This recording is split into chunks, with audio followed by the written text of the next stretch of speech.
Bonjour à toutes et à tous. Je vous invite à vous lever pour la proclamation.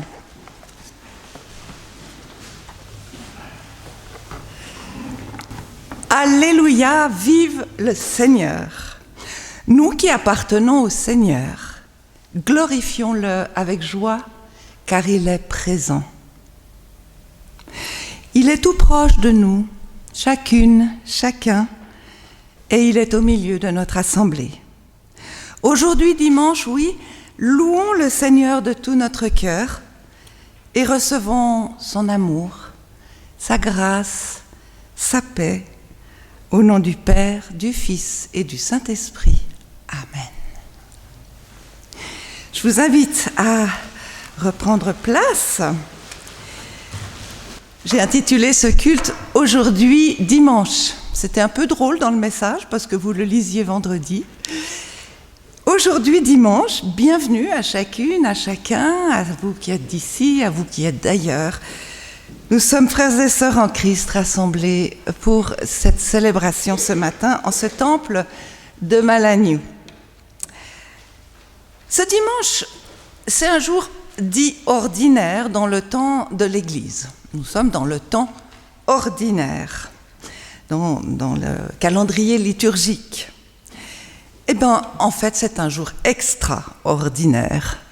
Pourquoi c'est un jour qui sort de l'ordinaire de la semaine? Parce qu'il tient, vous le savez, une place à part comme jour férié, jour de congé, jour de repos.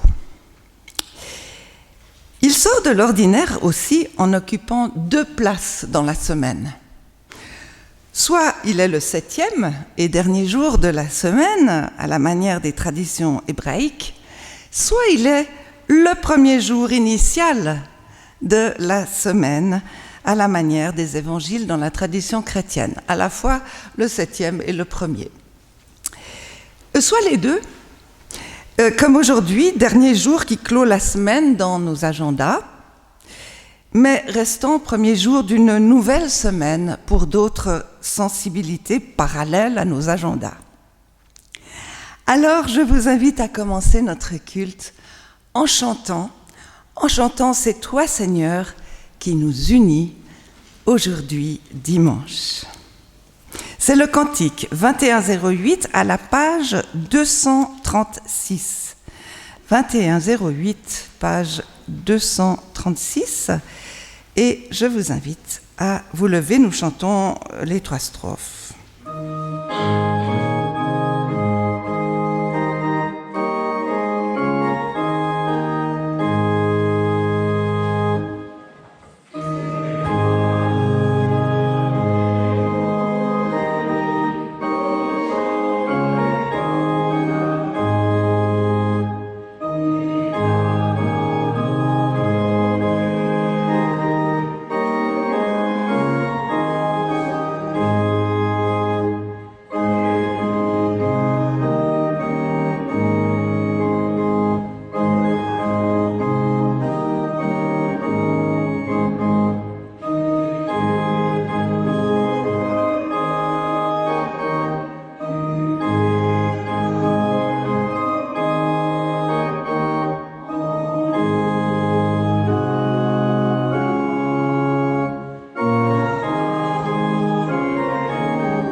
Aujourd'hui, dimanche, évidemment, qu'un culte, même très long, ne suffirait pas pour raconter l'histoire 2 fois millénaire de ce jour du Seigneur, ses métamorphoses et son rôle aujourd'hui au XXIe siècle. Par contre, vous êtes venus au culte aujourd'hui dimanche parce que vous y tenez sans doute. Et nous pouvons y réfléchir. Pourquoi et pourquoi, en vue de quoi, prendre ce temps de nous rassembler, de nous rapprocher, de nous enrichir mutuellement autour de notre foi et de la parole de Dieu? Pourquoi et pourquoi, en vue de quoi, ce besoin de prière, d'écoute, de communion, de chant, si ce n'est pour nourrir nos choix et nos décisions quant à la place que nous faisons à Dieu dans notre quotidien chaque jour, grâce à cette célébration du dimanche? Pourquoi et pourquoi?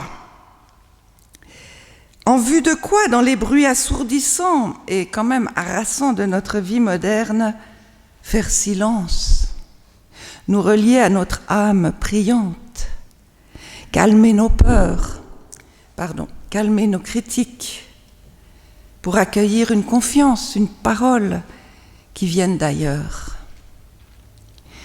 Et enfin, pourquoi et pourquoi, en vue de quoi, accepter de passer pour des naïfs aux yeux du monde, et même en souffrir, tant nous aimerions que nos églises et nos temples soient pleins à craquer, en particulier le dimanche au culte? Sans doute parce que nous ne sommes pas si naïfs que ça, et que nous sommes au contraire au bon endroit du monde, sachant et osant faire confiance en Dieu, Seigneur de notre vie, tout en faisant simplement et fidèlement notre petit bout de foi, parce que nous savons que le Seigneur fera le reste. Et sans doute parce que notre rôle de rayonner de notre foi, cela nous tient à cœur. Mais c'est difficile. Cette foi personnelle, nous, que l'apôtre Paul encourage à être ambassadeurs et ambassadrices du Christ, il nous est sans doute impératif de la fortifier, de l'enrichir en assemblée vivante et vivifiante lors de nos aujourd'hui dimanche. Nous écoutons maintenant la parole que nous offre Nadine.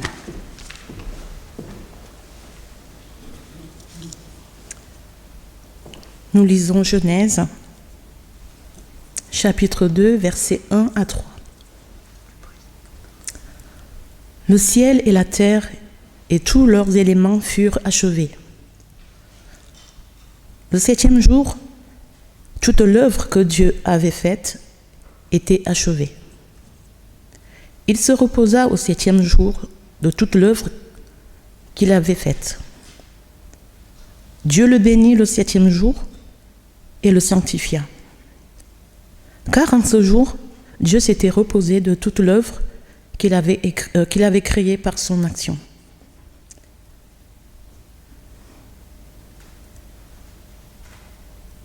Livre des Actes, chapitre 20, versets 4 à 7.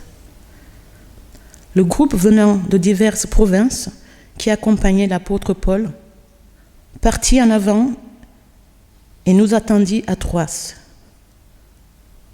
Embarquant à Philippe après la fête des pains sans levain et les rejoignant à Troas, nous y avons passé une semaine. Le dimanche, nous étions réunis pour partager le pain avant que Paul ne parle à l'assemblée.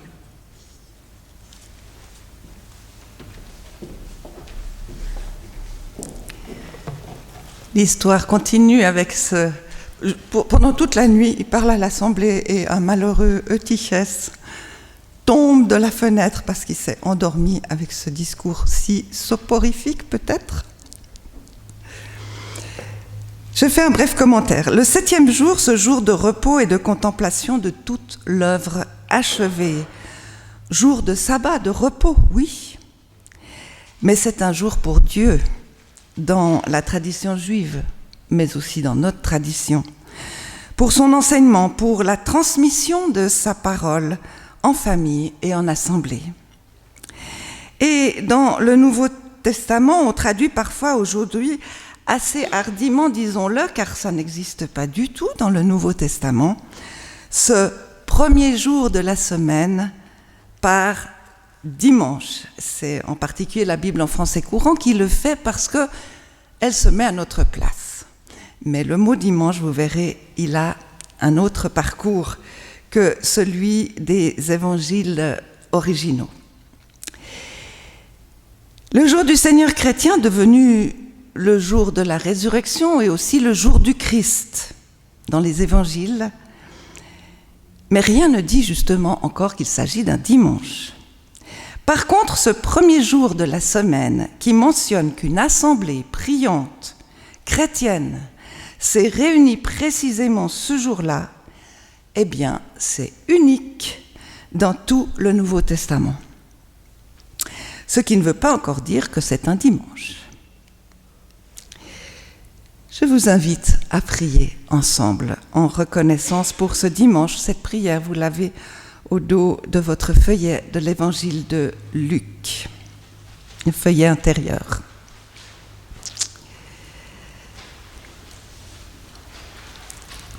Si certains veulent la dire avec moi, c'est possible, sinon je la dis simplement.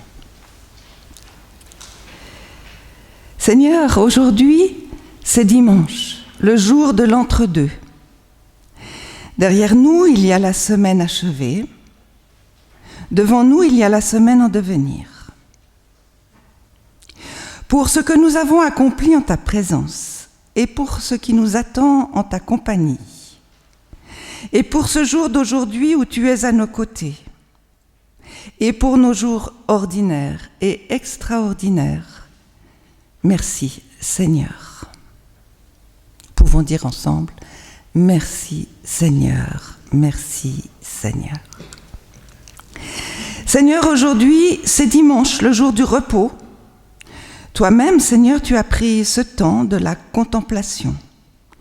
Tu as regardé ton œuvre, tout ton travail, ton imagination, ta créativité, ton organisation, et tu as dit, tout cela est bon, très bon. Pour ce temps que tu nous dis de prendre, afin d'estimer de ton regard notre œuvre, notre travail, nos relations, nos engagements, nos projets, et parce que tu nous aides à poser ton action de discernement sur toute chose. Merci Seigneur. Seigneur, aujourd'hui, c'est dimanche, le jour de la résurrection. En ce 7e jour et ce premier jour que tu as béni et mis à part pour te rencontrer dans la prière partagée, rassembler le cœur battant autour de ta parole, nourris avec nos frères et sœurs du pain de vie qui fait de nous le corps de ton Christ au monde. Nous qui sommes bénis par la grâce de l'Esprit Saint qui chuchote en nous jour après jour, ta présence subtile et fidèle. Oui, Seigneur Dieu de nos dimanches de ta révélation, aujourd'hui, nous te bénissons, toi qui nous bénis. Merci, Seigneur. Amen. Et nous chantons au cantique 4202 à la page 622. 4202 à la page 622 du cœur et de la voix. Rendez à Dieu ou rendons à Dieu la gloire.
Évangile selon Saint Jean, chapitre 20, verset 1 et verset 9.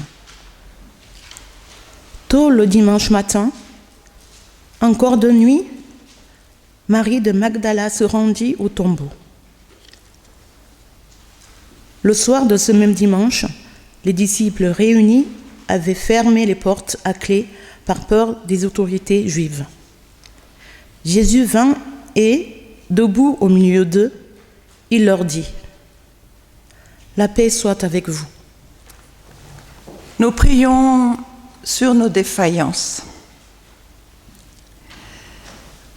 Ô Seigneur, comme les femmes qui se sont rendues au tombeau autrefois, avec leurs moyens de résister au noir de la mort, mais aussi avec leurs chagrins, leurs désillusions, leurs questions urgentes. Comme elles, nous nous présentons devant toi ce matin. C'est vrai, Seigneur, que nous résistons avec nos moyens aux tristesses, aux angoisses, aux désillusions de notre actualité. Mais c'est vrai aussi que nous avons souvent de la difficulté à parler de toi, à te chercher, à questionner les autres pour savoir où tu es et où on t'a mis, toi, notre Dieu. Pour notre timidité, pour notre difficulté à te comprendre, à parler de toi, à te chercher et à nous préoccuper de ta place en nous et de ta place parmi nous. Pardon, Seigneur. Et comme les disciples dans la chambre, au soir de ce jour de vie plus forte que la mort, comme eux emmurés dans nos peurs du jugement, du qu'en dira-t-on, de la condamnation pour délit de rêverie ou d'utopie, comme eux nous aimerions t'accueillir, nous laisser étonnés par ta présence subite et déroutante à travers l'un ou l'une de nos prochains ou lors d'un événement. Pour notre tiédeur à parler de toi, pour notre inquiétude à nous laisser envoyer en ton nom et pour nos résistances à rayonner de toi par amour et pour la paix. Pardon, Seigneur.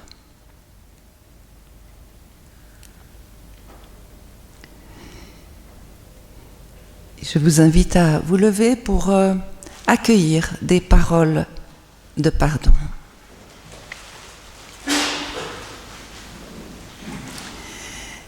Jésus a dit à ses amis et ses amies terrifiés dans la chambre haute : « Aujourd'hui, la paix soit avec vous. » 3 fois, il le leur a dit. La puissance de cette paix et le souffle de cet amour nous sont donnés aujourd'hui encore, à chacune, à chacun de nous, à notre mesure personnelle. Ainsi, ouvrons bien grand nos volets, nos fenêtres, nos portes, pour accueillir le soleil de Dieu et nous mettre en chemin, pour oser l'aventure de la vie en Christ, pour nous sentir vraiment et complètement habités par l'Esprit Saint, notre souffle de vie. Amen. Je vous invite à vous asseoir.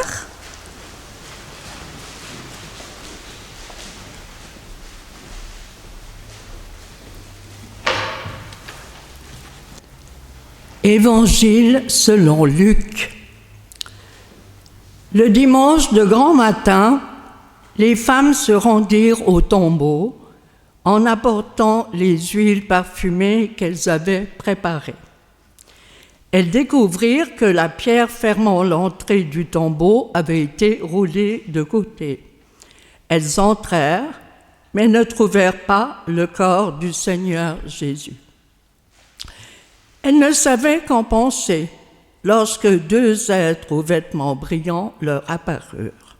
Comme elles étaient saisies de crainte et tenaient leur visage baissé vers la terre, ils leur dirent: « Pourquoi cherchez-vous parmi les morts celui qui est vivant? Il n'est pas ici, mais il est ressuscité. Rappelez-vous de ce qu'il vous a dit lorsqu'il était encore en Galilée. Il faut que le Fils de l'homme soit livré à des pécheurs, qu'il soit crucifié et qu'il ressuscite le troisième jour. » Elles se rappelèrent alors les paroles de Jésus. Elles quittèrent le tombeau et allèrent raconter tout cela aux 11 et à tous les autres disciples. C'était Marie de Magdala, Jeanne et Marie, mère de Jacques. Les autres femmes qui étaient avec elle firent le même récit aux apôtres.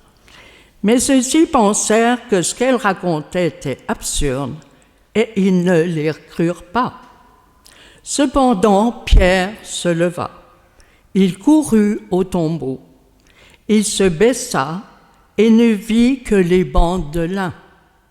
Puis il retourna chez lui, très étonné de ce qui s'était passé. En ce premier jour de la semaine, que de rebondissements, d'événements, d'émotions diverses, toute la journée. Et personne n'a le cœur au repos, ni même à la fête, en ce jour de deuil. Ça commence très tôt le matin et ça se poursuit dans l'après-midi et ça continue le soir. Des bouleversements, des questions. Que penser? Le corps a-t-il été volé? Où l'a-t-on mis? Des êtres et des phrases étranges. Pourquoi cherchez-vous le vivant parmi les morts? Et cette drôle de peur qui paralyse les femmes. Et la joie d'une rencontre incroyable. Et les paroles absurdes, en effet, c'est-à-dire plutôt celles des hommes, qui n'y croient pas, soi-disant, et qui vont quand même vérifier. Faudrait savoir. Plus tard, il y aura sur ce chemin vers Emmaüs, dans la journée de ce chemin de ces deux disciples, cette colère, mêlée à un immense chagrin pour ce qui est arrivé au maître, à l'innocent. Et comment cet inconnu ne le sait-il donc pas? Celui qui nous a rejoints là, ce qui est arrivé à Jérusalem, comment ne le sait-il donc pas? Et puis des discussions, des réflexions, des enseignements en chemin, entre disciples, avec ce Jésus qu'ils n'ont pas reconnu, avec les femmes, et des marches, des courses, des recherches, tout cela en ce fameux jour premier de la semaine. En ce jour, tout y est. Les traditions rituelles pour la mort, mais aussi on a respecté le sabbat, jour du repos et de l'enseignement sacré de la Torah et des prophètes. Or, quelques-uns vont l'expérimenter en ce premier jour de la semaine, puisque c'est exactement ce que Jésus fera sur le chemin d'Emmaüs, leur ouvrir l'intelligence des Écritures. Après qu'il se soit emporté d'ailleurs contre ses intelligences et ses cœurs si lents à croire. Il y aura aussi ce rassemblement et la communion dans la chambre haute, car c'est bien ensemble que les disciples réunis vont recevoir la parole de paix et la bénédiction de leur Christ Seigneur. Sauf Thomas ce jour-là. Il y aura cette fraction du pain dans la chambre fermée à double tour à Jérusalem, ou là-bas, dans le gîte du soir à Emmaüs, et les cœurs tout brûlants d'intelligence et de foi, quand on se sent rencontré et touché au plus profond. Plus tard et petit à petit, on va vivre quelque chose de spécial en ce premier jour de la semaine. Ainsi rapporte l'apôtre Paul à Troas en Grèce, mais aussi ailleurs en Asie mineure, qui est la Turquie actuelle, jusque tout autour de la grande mer Méditerranée, dans tous les lieux touchés par cette nouvelle parole, des gens du Christ. On vit donc des repas, une communion, un enseignement, des prières, les fameux 4 piliers de la foi, les 4 persévérances des premiers chrétiens et chrétiennes racontés dans le livre des Actes des Apôtres, le pilier en somme de notre Église, au chapitre 2, verset 42. Mais à vrai dire, toujours pas de mention du dimanche comme jour spécial. Car au début, cela se vivait chaque jour. En effet, les communautés chrétiennes ont refusé de faire de ce jour une nouvelle sorte de sabbat. Avec cette ouverture étonnante à d'autres approches, les chrétiens ont mélangé les croyants issus du judaïsme, et donc d'un jour réservé pour le Seigneur, et les croyants grecs ou romains, laïcs, qui pratiquaient eux aussi des offrandes à leur Dieu. Dieu, on va mettre des minuscules et du pluriel, un jour qu'ils appelaient le jour du soleil. Sonntag, Sunday. Par contre, dès le milieu du IIe siècle, vers les années 150 après Jésus-Christ, c'est tard quand même, les chrétiens ont récupéré le symbole du soleil. Et Justin, un écrivain de cette époque, théologien né en Palestine, mais d'une famille grecque, parle de ce dimanche et des 4 piliers de la vie communautaire. Le jour qu'on appelle le jour du soleil, tous, dans les villes et à la campagne, se réunissent en commun. On lit les mémoires des apôtres et les écrits des prophètes, autant que le temps le permet, c'est-à-dire avant d'aller au travail.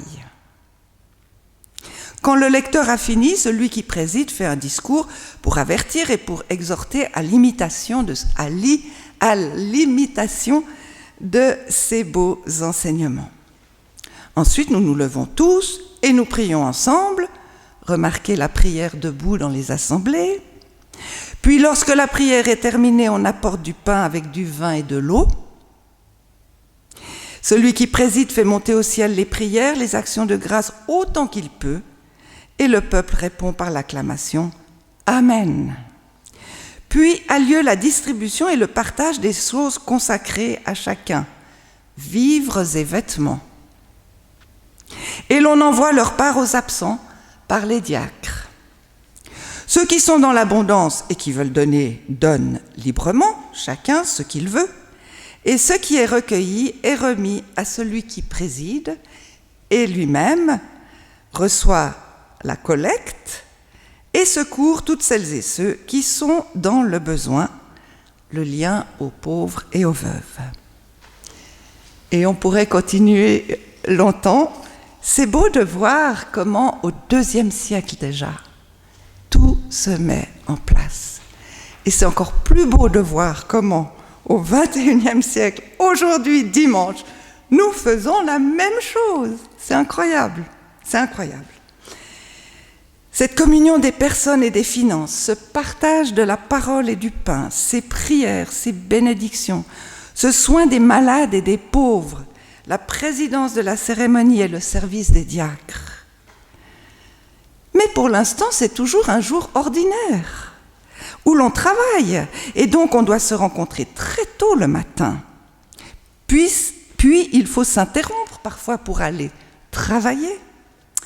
Alors, on se retrouvera en fin d'après-midi et le soir pour le souper. Un jour officiel de repos pour honorer le soleil dans tout l'Empire romain va être institué par décret de l'empereur Constantin, celui qui avait promis que s'il gagnait la bataille, il ferait de son empire un empire chrétien, en 321. Eh bien, c'est en 337 que l'écrivain Eusèbe de Césarée, donc historien de l'Église et biographe de cet empereur, semble-t-il, mentionne la volonté, donc le décret de l'empereur, la volonté que tous honorent dans la prière le jour du Seigneur et du salut. Ce jour du soleil deviendra le jour du Seigneur.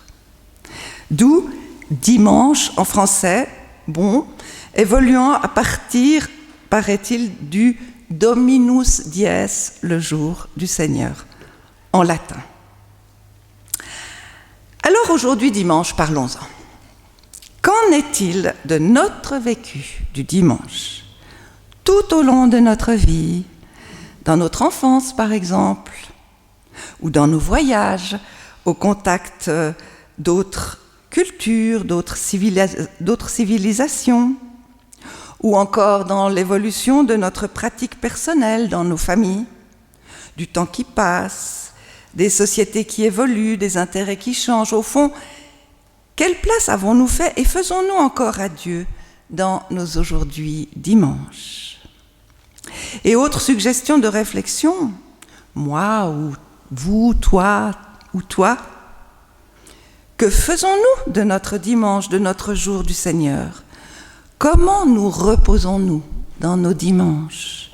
Comment contemplons-nous et bénissons-nous notre travail accompli et notre semaine achevée? Comment préparons-nous notre semaine à venir dans une dynamique des jours et des travaux que nous bénissons déjà et peut-être que nous redoutons aussi?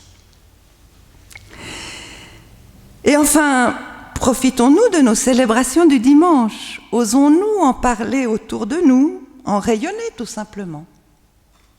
Je crois que oui, puisque vous êtes là, mais c'est quand même bon de nous poser cette question. Alors aujourd'hui dimanche, moi je voudrais vous dire de tout mon cœur, merci d'être venu au culte ce matin. Merci d'avoir pu prier ensemble. Merci de pouvoir communier par nos personnes et par nos biens et dans l'écoute partagée de la parole et dans le mémorial du dernier repas du Christ, Jésus, qui fait de nous le corps du Christ dans le monde. Merci d'être ainsi, le sachant ou non, en mission dans votre entourage, pour la seule gloire de Dieu et par notre joie de le servir au mieux. Que le Seigneur bénisse votre dimanche et toute votre semaine. Amen.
Et le voilà, ce moment de partager ensemble ce mémorial du repas du Seigneur, ce dernier repas du Christ que nous vivons encore aujourd'hui, 2000 ans après. Rien que ça, je trouve que ça vaut la peine de croire en Dieu, parce que c'est quand même exceptionnel.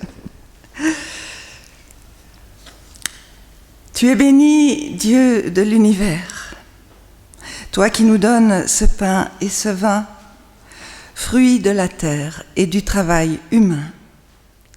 Nous te les présentons. Ils sont pour nous pain de vie et vin du festin de ton royaume. Et l'Évangile nous rapporte comment, Seigneur, tu as célébré ce dernier repas. Pendant qu'il mangeait, Jésus prit du pain.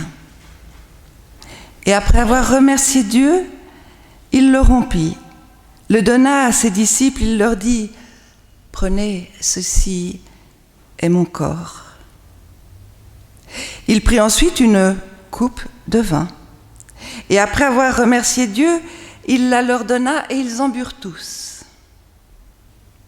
Jésus leur dit « Ceci est mon sang, le sang qui confirme l'alliance de Dieu et qui est versé pour beaucoup. Je vous le déclare, c'est la vérité, je ne boirai plus jamais du vin de cette coupe, jusqu'au jour où je boirai le vin nouveau avec vous dans le royaume de Dieu. Ils chantèrent ensuite les chants de la fête. Puis ils s'en allèrent au mont des Oliviers.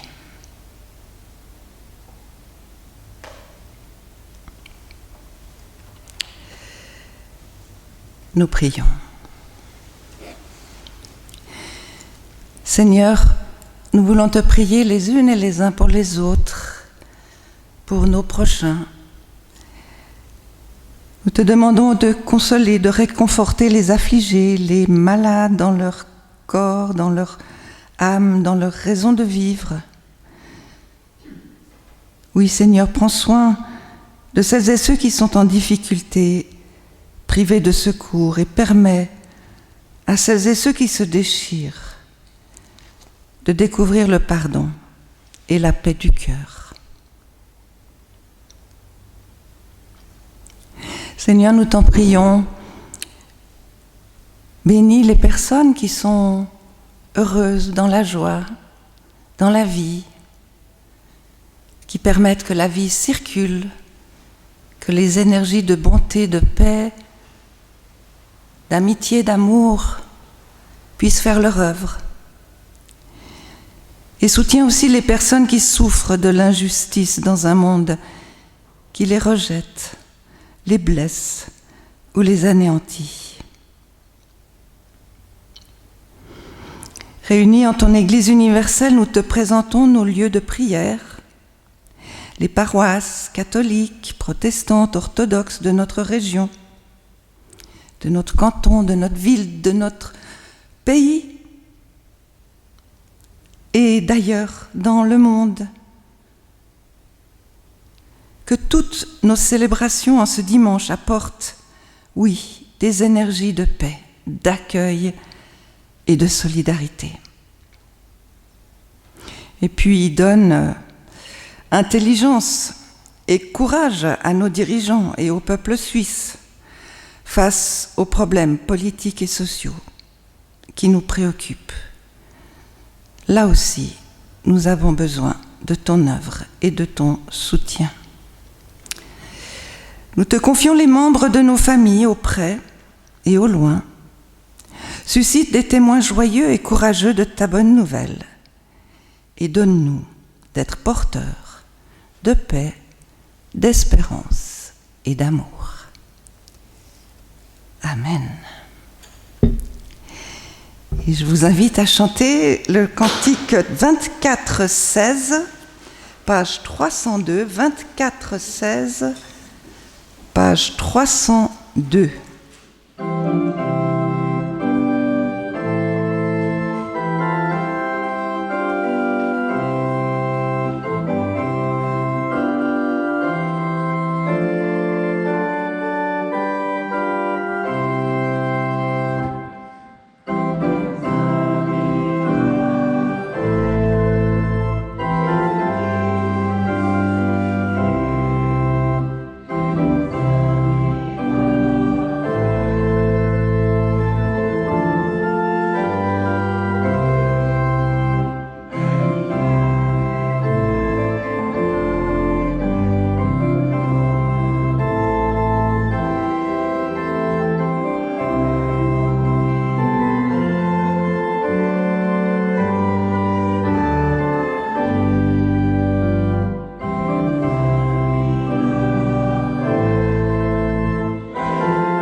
Je vous invite à vous lever pour la prière de louange et notre prière universelle.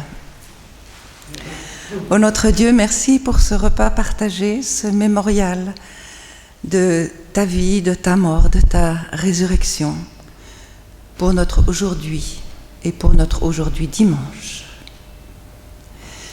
Nous te prions la prière de tous les chrétiens, toutes les chrétiennes du monde. Notre Père, qui es aux cieux, que ton nom soit sanctifié, que ton règne vienne, que ta volonté soit faite sur la terre comme au ciel. Donne-nous aujourd'hui notre pain de ce monde, de ce jour. Pardonne-nous nos offenses, comme nous pardonnons aussi à ceux qui nous ont offensés. Et ne nous laisse pas entrer en tentation, mais délivre-nous du mal, car c'est à toi qu'appartiennent le règne, la puissance et la gloire pour les siècles des siècles. Amen. Mais tout d'abord, je voudrais vous dire quelques annonces. Donc, vous en avez sur votre feuillet. Le culte de ce soir à la chapelle par Charles de Carligny. Le culte de dimanche prochain, le 9 mars, qui ouvre la série des cultes renouveau et guérison.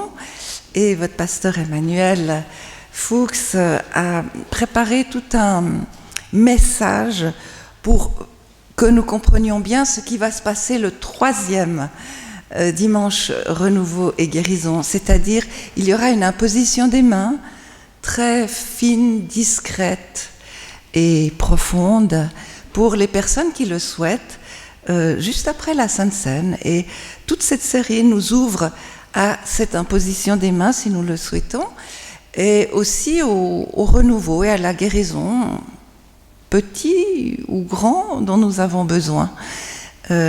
Et donc nous commençons avec Talitha Koum, jeune fille, lève-toi. Après, nous continuons avec Jérémie Dunon, le pasteur aumônier à l'hôpital cantonal. Et nous finirons avec une équipe de laïcs et le pasteur Emmanuel Fuchs.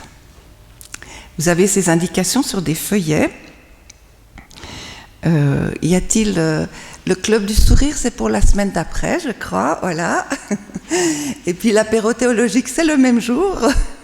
Donc il y aura un beau mercredi à Malagnou, oui. Et puis vous avez l'agenda de mars qui vient de sortir, donc vous avez les indications. Est-ce que quelqu'un doit encore dire quelque chose que j'aurais oublié pour les annonces? Alors, je nous invite à préparer notre offrande et le cantique que nous faisons sur le cantique 35-19, page 492. 35-19.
Et la bénédiction, c'est l'apôtre Paul qui nous l'offre dans son épître aux Philippiens.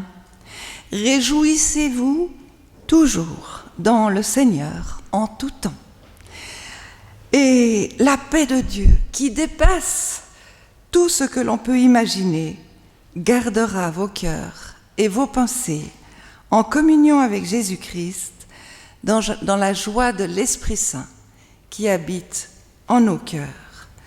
Le Seigneur nous bénit et nous garde au nom de son amour, au nom de son Fils bien-aimé et au nom de son souffle qui donne du souffle à notre vie. Amen.